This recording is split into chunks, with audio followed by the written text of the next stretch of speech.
As you know, the West has always looked towards the East for all the spiritual answers, for answers on life and living. And somehow in the East, we seem to have reached some sort of rock bottom point where we are not looking inwards, but rather at the West for answers. So we have a very famous Dr.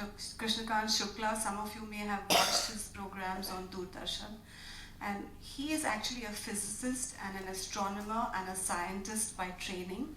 And he taught at the University of Buffalo, New York for a while, but has opted to come back and live in India, researching and documenting rural and other classical forms of music. And today he's from Banaras originally, and now he's come back to his roots. So he's basically straddled both the Western and the Indian universe very easily. So Dr. Shukla, can you share with us how this curriculum and how it, we are all Western, we've all been brought up in the Western way. So could you share with us how important this is and what are the advantages and disadvantages?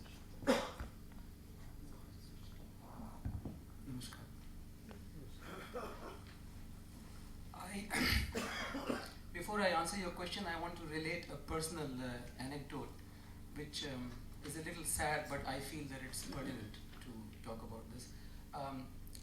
I had the good fortune of passing out of modern school, New Delhi, Barakhamba, which I was told in my time was considered the top school in India.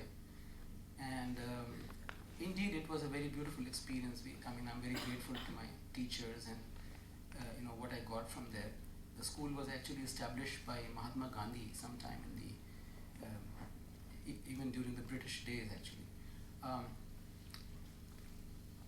In 2003, nearly 7 years later after I passed out, I was going to the US for a concert tour, and so I was in Delhi for a few hours. I had to go to Connaught Place to Ricky Ram and Sons. It's a music store in the outer circle, to buy one of my harmonium reeds had gone bad, so I was desperate to buy a reed before I get on the plane to America. And 2 o'clock in the afternoon, on my way to Ricky Ram, I was walking along the outer circle, and 3 doors before Ricky Ram, there is a bar and a discotheque. And those of you who lived in the West, you know that bars and discotheques, they don't open until late evening. By law, you're not allowed to sell alcohol at 2 o'clock in the afternoon. But in India, I don't know if the laws exist or if they do, they're on paper. So this bar was open, and there was loud music coming out, and somebody opened the door, and the smell and the stench, of that, if you've experienced that. It was a little shocking to me. And then I was further shocked to see about 6 or 7 school children. They were like, they must have been in their final 12th grade or something, coming out of this discotheque and bar with loud music, some kind of punk rock music playing in the background. And they were all drunk, and 3 of them started vomiting in the drain outside. And that was one of the very few occasions in my life, and they were wearing my school uniform. And I was completely shattered. I remember that I had my eyes became moist, and I said, what's going on, and what are we doing to our children, When I combine this with a statement that the Archbishop of Canterbury made about 10 years ago, he made a statement that I found a little shocking. He says, we have to recognize that Western civilization is a failure. I'm not here to put any, this is what, I'm not saying this, Archbishop of Canterbury, who's supposed to be the second most important person in the Christian world after the Pope, makes a statement like that. So I'm very grateful for many of the gifts that I've received from the West. The list is endless. So I'm not here to put any people or any civilization down. And this is one of the very beautiful things about European and Americans, that they are constantly self-reflecting and trying to correct their course. And there is a clear realization amongst the sensitive people and the educationists and people who feel that they have important contributions to make in society, in the West, that there is something seriously wrong. What is happening is the education system which is essentially a Western education system, essentially British. It came into existence after the Industrial Revolution, when they needed to train people to work in the factories and also to buy the products of the factories. So the system is, I've gone through it, all the way to the end, from kindergarten to PhD and beyond. It tends to produce people who are intellectual giants but spiritual and emotional dwarfs. It tends to produce very unbalanced individuals. And most of us are lucky, I think, through our family systems, through our involvement, through our grandparents, for example, or the wise men in our neighborhood, women that we come in contact with, that we are able to get some semblance of balance in our lives. But it is this, people who are balanced are in spite of the system, not because of it. So I'm looking to find, I was looking to find solutions, because I'm acutely aware. I mean, in America, I'm sure many of you have been there, or at least this kind of audience. But I was in the academia, and I would often meet people who are gold medalists from the IITs of India, or from the AIMS, from the top institutions. And we are taught good examsmanship. We get, myself included, we get good grades all the way. But when you're in PhD and they give you a piece of paper and they say, now think of something that nobody has thought of before, otherwise you don't get your PhD. That's where the depression hits, because we don't have that skill. That skill, if we had it as children, it is educated out of us. So there are some serious problems, and many of my friends who I was sorry to see that they get what they want. They gold medalists from IIT, will come to America, get an PhD or something, get a high-paying job in the university. But the first time something goes wrong in their life, if there's a divorce or some serious shock, they just cave in. They're not able to handle it. A lot of I know a friend of mine, I don't want to name, but I met him a few years later, and he was he had grown bald and he was twitching and all that. So, I mean, we really need to ask ourselves, or if we are living in denial, we need to wake up to the fact that the emperor has no clothes. This system has serious flaws, and we have to find the answers to this. And therefore, I was very grateful when Geeta ji called me a couple of months ago, and we've been talking on the phone for a long time. And when I found her to be involved with this Gurukul, the beauty of being in India is that in the West, people are acutely aware of the problems, but they are very short on the solutions. But we have this beautiful ancient culture that goes back thousands of years, the culture which has given us the Upanishads, the Vedas, all the classical dances and arts which we all take so much pride in. But what are we doing to nurture this culture, and to give it new life, and to give it new energy?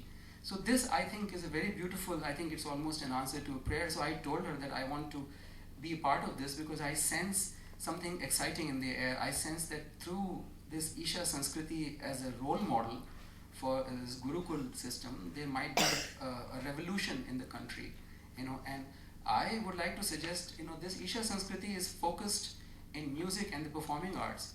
But to tell you the truth, all the subjects need an infusion, a serious infusion of love and spirituality and ethics. And the reason this world has become a place where we can't, breathe the air and drink the water, is because, the divine, the sacred, and emotional sustenance and spiritual sustenance have been evaporated out of our education system in the name of secularism. And this is not good. And so there was a famous physicist called Carl Friedrich von Weizsäcker, who invented one of the important, if you're a physicist, you're familiar with his name. Nuclear energy wouldn't exist because of him. Few days before he died, he said that the world of modern times the soulless world of modern times that we see around us is the result of man seeking knowledge without love. And Einstein, a few days before he died, gave an interview in Der Spiegel magazine in which he said uh, somebody asked him, do you think we've discovered everything there is to be discovered in science, after quantum mechanics, or is there still something left to be discovered? Because a lot of physicists nowadays, they feel that we've discovered everything there is to discover now. And Einstein said that, there is still a lot to be discovered, but the scientist of the future would have to be a man of enlarged perception. And this, when I heard this statement, what this means, what he said was the man of the future the scientist of the future will have to be a yogi. And because the essence of yoga is to enlarge our perception. Yogis can hear more, they have more concentration, they can perceive, they're better perceivers than us. So this is my request to Geeta ji, that not only think about the performing arts and the musicians, but think about the physicists and the psychiatrists and the engineers. I'm working for a world where engineers and sociologists and psychotherapists and doctors and lawyers and accountants will hug a tree, will like to sit under a tree, or will go waist deep into a river and bow down to the sun, or when they get up in the morning they will touch the earth. So here I see an opportunity, because Isha Sanskriti is is a beautiful. It's not an experiment. Actually, it's a going back to this British education system that we have is actually the experiment, and it has gone awry. Okay, thank you. I'd like to Just one little thing. I'd like to add one more thing to this, because this is an important question. Yes, actually I would like to hear your viewpoint. Yes. Because the basic principles on which this Isha Sanskriti runs, at the core of it, those principles can be applied to any field.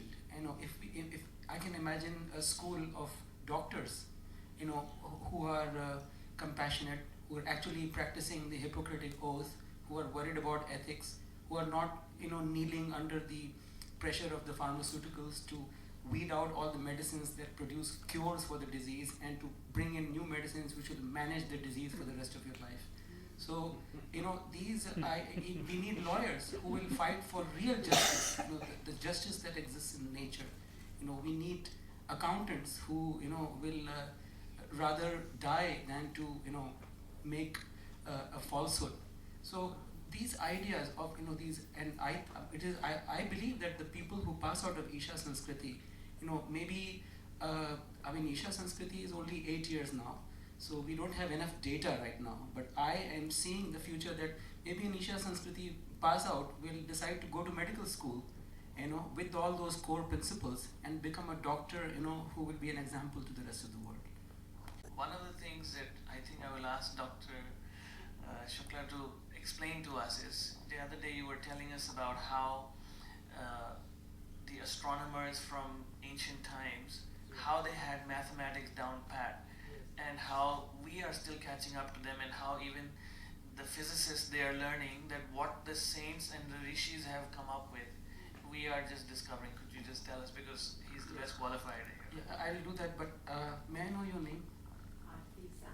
Aarti ji, you've asked such a beautiful question. I congratulate you on that. But I think we recognize that when these children pass out of Isha Sanskriti, they are coming to this world, which we all know so well. And the world also has to be prepared. The world also has to, society has to evolve to be able to actually recognize and accept and support and honor these children. And one of the reasons we are doing these events is precisely to do that, to bring, to raise the awareness of society, because the society gets the kind of, teachers and doctors and lawyers that it deserves, So it's a dual process. Isha Sanskriti cannot exist in isolation of the world outside. There needs to be work done, and I think when you see this video, you see that Sadhguru Jaggi Vasudev is doing this very well. He's telling people, and in the process he's also educating us, and we are also trying to do that. Now, regarding your question, the complexity, a lot of us don't understand how deep, intricate, complex, and evolved these Sanskritic branches of learning are, just to give you an example, not just music, but my field is physics and astronomy. So when I was doing my PhD in University of Buffalo, I heard about a lecture in Brown University by David Pingree, who at that time, he's dead now, he's a white Caucasian American, who was considered the world's leading expert on Hindu astronomy. So not astrology, but astronomy, Khagol Shastra. So he was giving a lecture at Brown University, and I was interested, so I drove 7 hours to go and listen to his lecture. And I was absolutely astounded. This is something that my Indian education system didn't teach me, probably because if they had tried to teach me that, somebody in Delhi would have started screaming that it's all Hindutva, But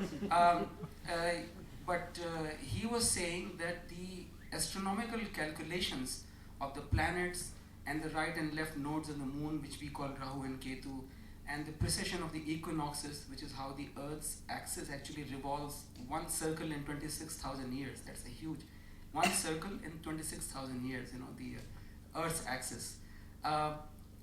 He was saying that these calculations, which are there in Surya Siddhant and done, they are like correct to the third or fourth decimal place. They match with the modern supercomputers, and he, in his talk, he was talking about the astronomy Gurukul, Khagol Gurukul in Varanasi, in Jaipur, major one in Delhi, and all these Gurukuls that had existed for thousands of years, of Indian astronomers and mathematicians.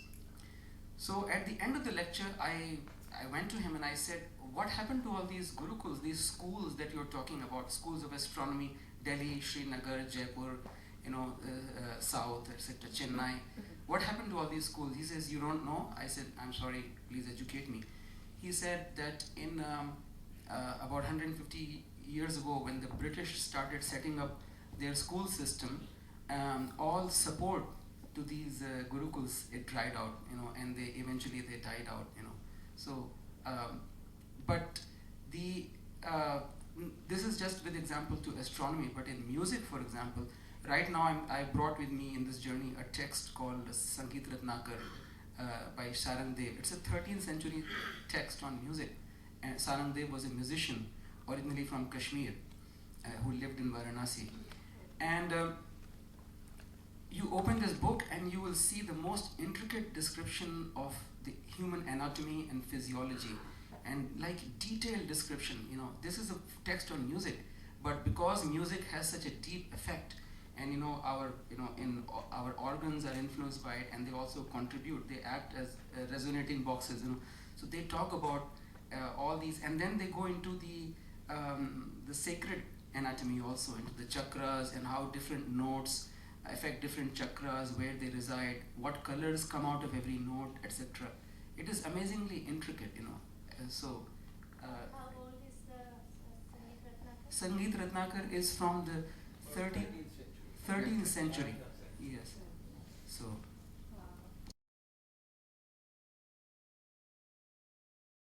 I'm not sure if I really understand your question, but if I understand your question, my understanding is that you said that it's a small number of students, but we are hoping that there will be a transformation in whole society. No, I was talking about adults. No, I'm talking to his. Take one question Yeah. at a time. So the answer to your question, these childhood comics that I used to read, science fiction comics, comes to mind, when they were the space aliens used to come to Earth, and they will climb down the ladder from the spaceship, and then the first people that they meet, they'll say, take me to your leader.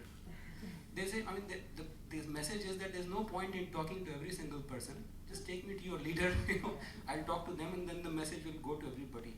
And so, yes, the number of students are small, but I see that these Gurukuls, the Isha Sanskriti, and there's another Gurukul that I know in Banaras for women, it's for girls, it's called Parini Kanya Vidyalaya. It's amazing, So they produce these leaders, and truth is very powerful. It's like people have a great capacity to hear the truth, So the message spreads, It's like we only needed one Vivekananda, to wake up a whole generation and to acquaint the entire Western world with the beauty of Vedanta. Just give you an example from this Gurukul in Panini Kanya Vidyalaya in Banaras, that Banaras Hindu University had an opening for a Sanskrit lecturer, and the head of the Department of Sanskrit in Banaras University, in women's college. The women's college had an opening for a woman Sanskrit teacher. She's a very honest and a lady of great integrity. So during the interview, one of the candidates for this Sanskrit position was a girl who had studied in this Gurukul, which is called Panini Kanya Vidyalaya. It is like a sister school a little bit to Isha Sanskriti. So when this candidate came for the interview, the head of the Department of Sanskrit told everybody that, look, I cannot ask this girl any question because I have this experience from before. The girls who pass out of this institute, this Gurukul, they know more than I do. They know more Sanskrit than I do. I cannot. So there is that beauty of having a deep joke. Vijay Bhai was telling me in Pune, he mentioned this, that the key of the Gurukul system is the loving, deep emotional bond and relationship that exists between the teacher and disciple. And of course, when you add that to the fact that they inculcate a love for nature, the classes exist in nature. So you are producing people who will एक ही बहुत है, 100 सोनार की एक लोहार की. So numbers, of course, we would like to see more and more, like all the schools to be in this style, but to begin with, just a few will be more than enough. See, in Calcutta, I met two parents, husband and wife, whose child is studying in Isha Sanskriti, and they told me something very interesting. The mother said that I was washing my dishes and I was distracted. I was, talking to somebody, and I was not. And my child, this Isha Sanskriti child, who was about 7 years old, he came and he very gently said, "Mother, when you're washing dishes, wash dishes. Don't think about anything else. Be concentrated, Don't think about what. This is a child teaching." So, And one last. if I may have your permission to, you've asked a very good question. This question of social inequality, I mean, in a sense, the entire communist world was a beautiful experiment in humanity. This entire Soviet bloc and China, and have they been able to create? They've not been able to create a utopia, because what is missing is they have evaporated sacredness, spirituality, and God out of the equation, because religion is the opiate of the masses. But when you wake up, when you have a society where people are spiritually awake, even a little bit, because the essence, especially of the Upanishads and the Veda, is Tat Tvam Asi, to see your own sweet self, even in an ant or a fly. It is much more than humanism. It is, I call it neo-humanism, because it includes plants and animals. I lived in an ashram for 5 months in Uttarkashi. One of the last living disciples of Swami Shivananda of Rishikesh is Swami Premananda. He's still alive. And I was so heartened to see that some district magistrate of Uttarkashi came to visit him, in his car. And Swami Premananda, when it's time for dinner, he will make everybody sit next to the district magistrate, his driver. Everybody has to sit and eat on the floor. His driver, and they all, his security guard, all sat in one line, and I was so happy to see this. The only places, in fact, I was going to write an article about this. It's called Comrade Shiva. I don't think there's a better communist than Lord Shiva. If you see, the equality that exists in that family, you have, and even animals that are each other's enemies, they live in peace, and that is the real commune. That's what he intuited. Marx was not able to, actually achieve it. But you have the vehicle of Durga is the tiger, and his natural food is the bull. And who is the vehicle of Lord Shiva? And they are living in peace, And the vehicle of Kartikeya is the peacock, and his natural food is the snake. And he's coiled around the comrade Shiva, So social equality comes from being spiritually awake. That's what I'm saying. So basically,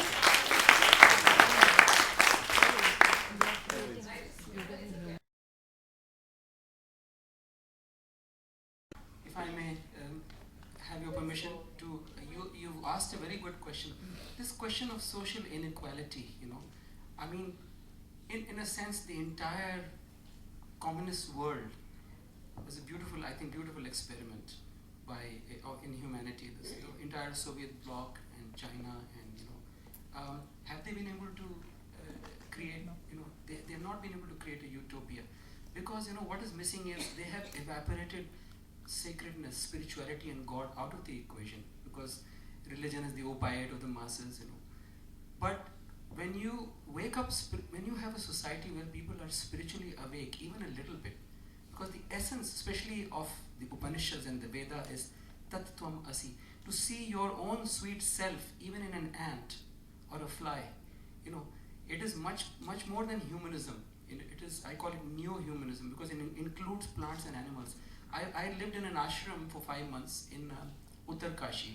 One of the last living disciples of Swami Shivananda of Rishikesh is Swami Premananda. He's still alive. And I was so heartened to see that some district magistrate of Uttarkashi came to visit him, in his car. And Swami Premananda, when it's time for dinner, he will make everybody sit next to the district magistrate, his driver. Everybody has to sit and eat on the floor. His driver, and they all, his security guard, all sat in one line, and I was so happy to see this. The only places, in fact, I was going to write an article about this. It's called Comrade Shiva. I don't think there's a better communist than Lord Shiva. If you see, the equality that exists in that family, you have, and even animals that are each other's enemies, they live in peace, and that is the real commune. That's what he intuited. Marx was not able to, actually achieve it. But you have the vehicle of Durga is the tiger, and his natural food is the bull. And who is the vehicle of Lord Shiva? And they are living in peace, And the vehicle of Kartikeya is the peacock, and his natural food is the snake. And he's coiled around the comrade Shiva, So social equality comes from being spiritually awake. That's what I'm saying. So basically,